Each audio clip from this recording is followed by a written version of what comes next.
मेरे YouTube channel ते तुहाडा सारिਆਂ ਦਾ स्वागत है जी।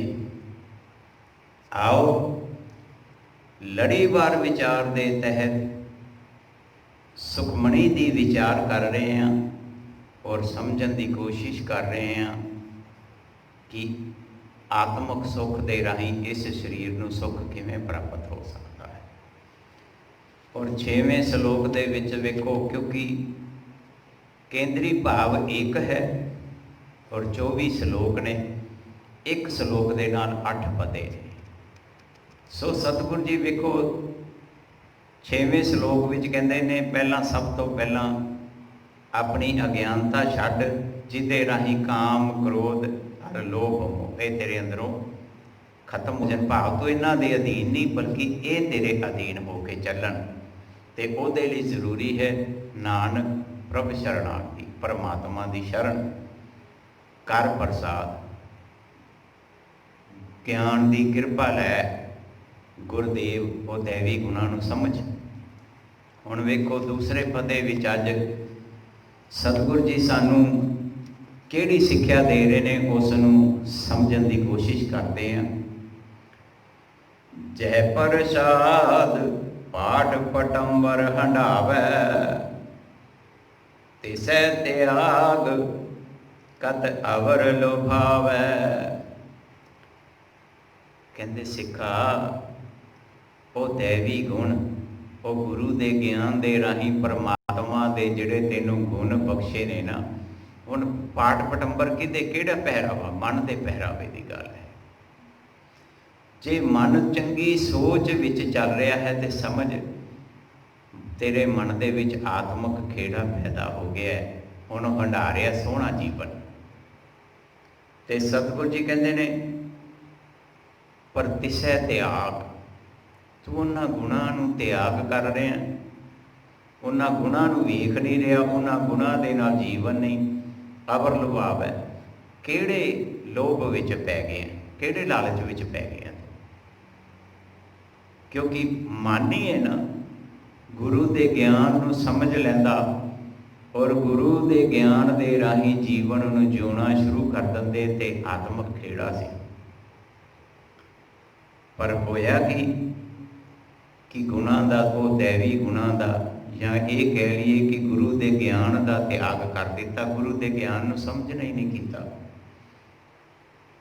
जय प्रसाद सुख सहज सुईजै, मन 8 पहर ताका जस गवीजै। लो जी,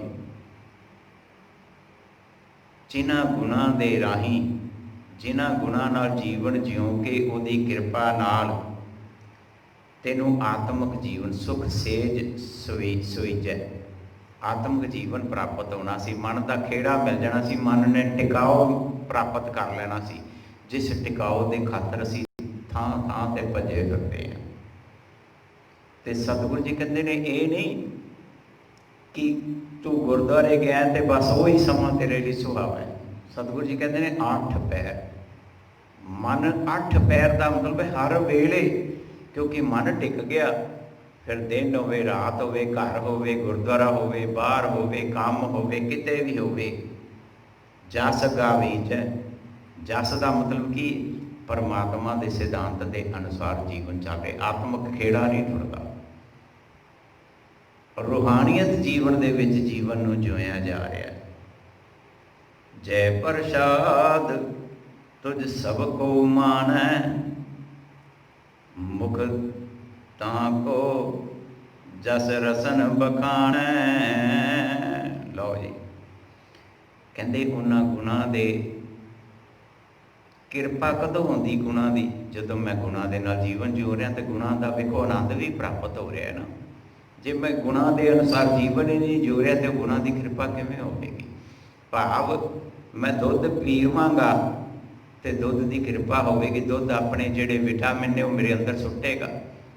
पर मैं दुध नूं मत्था टेक के चला जावां और दुध नूं पीवां ही ना तो कहां भी ये दुध के विटामिन मेरे अंदर आ जाण, तो किवें विटामिन अंदर आ सकते। इसलिए सतगुरु जी कहते हैं पहला उन्हां गुणां नूं गुरु ਦੇ ਗਿਆਨ ਨੂੰ ਤੈਨੂੰ ਮੰਨਣਾ ਪਵੇਗਾ, ਉਹਨਾਂ ਗੁਣਾਂ ਦੇ ਆਪਣੇ ਜੀਵਨ ਦਾ ਆਸਰਾ ਬਣਾਉਣਾ ਪਵੇਗਾ।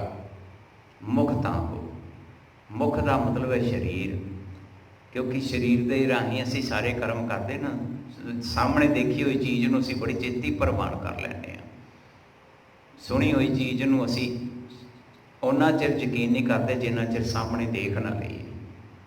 ਜਸ ਰਸਨ ਬਖਾਣਾ, ਜਸ ਦਾ ਮਤਲਬ ਹੈ ਪਰਮਾਤਮਾ ਦੀ ਸ਼ੋਭਾ, ਰਸਨ ਬਖਾਣੇ ਦਾ ਮਤਲਬ ਹੈ ਸਰੀਰ ਨੇ ਆਨੰਦ ਨੂੰ ਮੰਨ ਲੈਣਾ। ਜੈ ਪ੍ਰਸਾਦ ਤੇਰੋ ਰਹਿਤਾ ਧਰਮ, ਮਨ ਸਦਾ ਧਿਆਏ ਕੇਵਲ ਪਾਰ ਬ੍ਰਹਮ। ਲਓ ਜੀ, ਕਹਿੰਦੇ ਗਿਆਨ ਦੀ ਕਿਰਪਾ ਦੇ ਰਾਹੀਂ, ਧਰਮ ਦਾ ਮਤਲਬ ਹੈ ਸੱਚ ਦੀ ਪਰਖ, ਆਤਮਿਕ ਖੇੜਾ, ਜਿਹਨੂੰ ਅਸੀਂ ਧਾਰਮਿਕ ਜੀਵਨ ਕਹਿੰਦੇ ਹਾਂ। ਕਿਉਂਕਿ ਗੁਰਦੁਆਰੇ ਆ ਕੇ ਅਸੀਂ ਧਾਰਮਿਕ ਬਣ ਜਾਂਦੇ ਹਾਂ, ਬਾਹਰ ਅਸੀਂ ਉਸੇ ਤਰ੍ਹਾਂ ਹੀ ਜੀਵਨ ਜਿਉ ਰਹੇ ਹਾਂ, ਵਿਸ਼ੇ ਵਿਕਾਰਾਂ ਵਿੱਚ, ਆਪਣੀ ਅਗਿਆਨਤਾ ਵਿੱਚ, ਕਿਉਂਕਿ ਗੁਣਾਂ ਨੂੰ ਨਹੀਂ ਅਪਣਾਇਆ ਔਰ ਕਾਮ ਕ੍ਰੋਧ ਲੋਭ ਮੋਹ ਦੇ ਹੰਕਾਰ ਤੇ ਆਪਣੀ ਅਗਿਆਨਤਾ ਦੇ ਵਸ ਹੋ ਕੇ ਉਹਨਾਂ ਦੇ ਨਾਲ ਕੰਮ ਕਰ ਰਹੇ ਹਾਂ। ਤਾਂ ਸਤਿਗੁਰੂ ਜੀ ਕਹਿੰਦੇ ਨੇ ਗਿਆਨ ਦੀ ਕਿਰਪਾ ਦੇ ਰਾਹੀਂ, ਉਹ ਦੈਵੀ ਗੁਣਾਂ ਦੀ ਕਿਰਪਾ ਦੇ ਰਾਹੀਂ ਤੇਰੇ ਅੰਦਰੋਂ ਸੱਚ ਦਾ ਪ੍ਰਗਟਾਵਾ ਹੋਣਾ, ਸੱਚ ਦਾ ਤੇਰੇ ਕਾਮ ਇੰਦਰੇ ਗਿਆਨ ਇੰਦਰੇ ਸੱਚ ਦੇ ਕੰਮ ਕਰਨਗੇ। ਇਸ ਲਈ ਮਨ ਨੂੰ ਕੀ ਸੰਬੋਧਨ ਹੈ, ਮਨ ਕੀ ਕਰ ਰਿਹਾ ਹੈ? ਸਦਾ ਧਿਆਨ, ਮਨ ਹਮੇਸ਼ਾ ਧਿਆਨ ਵਿੱਚ ਦਾ ਮਤਲਬ ਹੈ ਮਨ ਸਦਾ ਲਈ ਕੇਵਲ ਪਾਰ, ਪਰਮਾਤਮਾ ਦੇ ਸਿਧਾਂਤ ਵਿੱਚ ਟਿਕ ਗਿਆ, ਰਹਾਓ ਮਿਲ ਗਿਆ ਨਾ। ਵੇਖੋ, ਮਨ ਵਿਚਰਾਮ, ਮਨ ਟਿਕ ਜਾਣਾ, ਉਹ ਮਨ ਨੂੰ ਹੀ ਤੇ ਟਿਕਾਉਣਾ ਹੈ।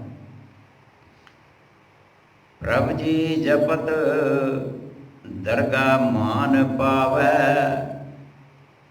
ਨਾਨਕ ਪਤ ਸੇਤੀ ਕਰ ਜਾਵੈ।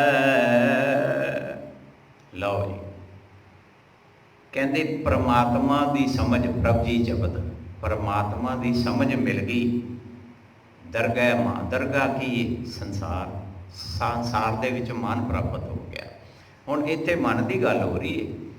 ਇਹ ਨਹੀਂ ਕਹਿ ਦੇਣਾ ਕਿ ਗਿਆਨੀ ਜੀ ਤੁਹਾਨੂੰ ਕਿੰਨਾ ਕੁ ਮਾਣ ਮਿਲਦਾ, ਜਾਂ ਦੂਜਾ ਕੋਈ ਸਮਝ ਗਿਆ ਉਹਨੂੰ ਕਿੰਨਾ ਕੁ ਮਾਣ ਮਿਲ ਗਿਆ। ਇੱਥੇ ਤੇ ਚੋਲੇ ਵਾਲਿਆਂ ਦੀ ਜੈ ਜੈਕਾਰ, ਜਿਹਦੇ 10-12 ਚਮਚੇ ਨੇ।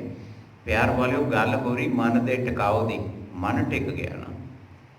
ਔਰ ਮੈਂ ਗੁਰਬਾਣੀ ਪੜ੍ਹ ਰਿਹਾ, ਮੈਂ ਕਿਹਦੇ ਲਈ ਪੜ੍ਹ ਰਿਹਾ? ਖੁਦ ਲਈ।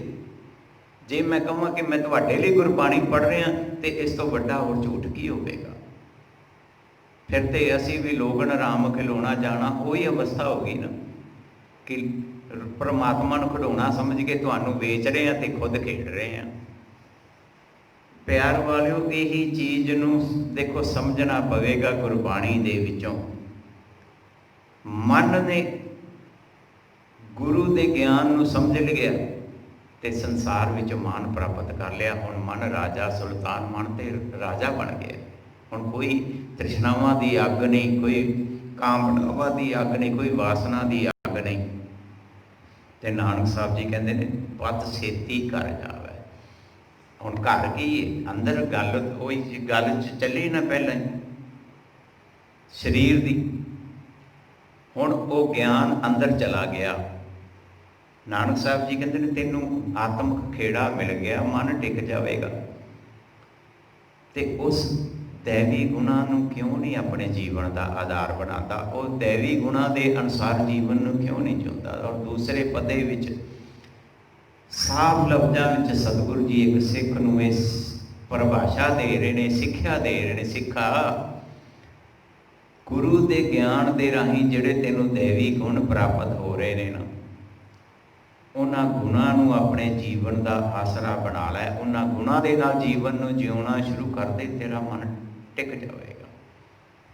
ਤੇਰੇ ਮਨ ਵਿੱਚ ਆਤਮਿਕ ਖੇੜਾ ਪੈਦਾ ਹੋ ਜਾਵੇਗਾ। ਇਸ ਸੰਸਾਰ ਵਿੱਚ ਮਾਨ ਪ੍ਰਾਪਤ ਹੋ ਜਾਵੇਗਾ। ਭਾਵ ਹੁਣ ਸੰਸਾਰ ਨੂੰ ਵੇਖ ਕੇ ਮਨ ਡੋਲੇਗਾ ਨਹੀਂ। ਹੁਣ ਦੇਖਾ ਦੇਖੀ ਜਿਹੜੀ ਅਸੀਂ ਰੀਤੀਆਂ ਫੜਦੇ ਹਾਂ, ਉਹ ਰੀਤੀਆਂ ਰਿਵਾਜਾਂ ਵਿੱਚ ਨਹੀਂ ਪਵੇਗਾ ਮਨ। ਹੁਣ ਤੇ ਗੁਰੂ ਦੇ ਗਿਆਨ ਦਾ ਆਸਰਾ ਬਣ ਜਾਵੇਗਾ। ਸੋ ਇੱਕ ਸਿੱਖ ਨੂੰ ਅੱਜ ਦੂਸਰੇ ਪਦੇ ਵਿੱਚ ਸਤਿਗੁਰੂ ਜੀ ਨੇ ਬੜੀ ਉੱਚ ਕੋਟੀ ਦੀ ਸਿੱਖਿਆ ਦਿੱਤੀ ਹੈ। ਉਸ ਸਿੱਖਿਆ ਨੂੰ ਆਪਣੇ ਜੀਵਨ ਦਾ ਆਧਾਰ ਬਣਾ ਕੇ ਅਸੀਂ ਮਨ ਦਾ ਆਨੰਦ ਪ੍ਰਾਪਤ ਕਰ ਸਕਦੇ ਹਾਂ। ਵਾਹਿਗੁਰੂ ਜੀ ਕਾ ਖਾਲਸਾ, ਵਾਹਿਗੁਰੂ ਜੀ